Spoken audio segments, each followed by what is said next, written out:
Determining equations in slope-intercept form. So writing an equation using point and the line on its slope. So we're going to take a look again. Slope-intercept form is y equals mx plus b. M is the slope, and b is the y-intercept. So example 1, write an equation of a line with a slope of 1/2 that has a y-intercept of 8. If it gives you the information directly, you would just plug in 1/2 for m, and you're going to plug in 8 for b. So y equals 1/2 x plus 8. Example 2, write an equation of a line with a slope of 3/4 that passes through the point -1 and -2. So this is not the y-intercept. So we're going to have to do a little bit of work now to find the y-intercept. So we're still going to use y equals mx plus b.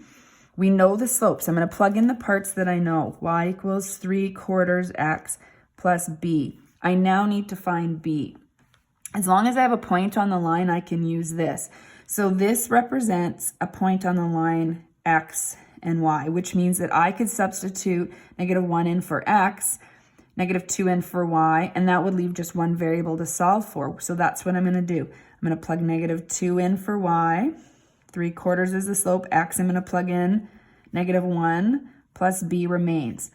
Now we're going to solve for b. Let's multiply the slope here. So we're going to get 3/4 times -1 is -3/4 plus b.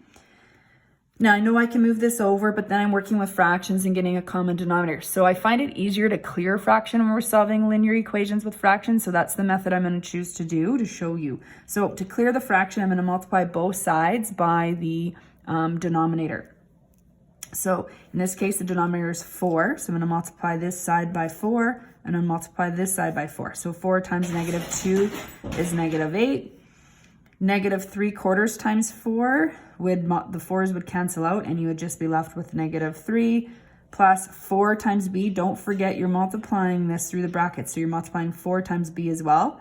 So you get 4b.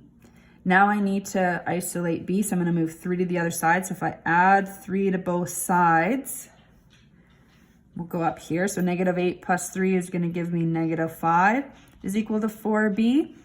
And now to get b by itself, I'm going to divide off the 4. So b is equal to -5 over 4. Now my answer is supposed to be an equation. So once I found the b value, I'm going to plug this b and put it into plug b back into the equation. So my equation is y equals 3/4 was my m. And then x has to be in the equation. -5/4 is my b value.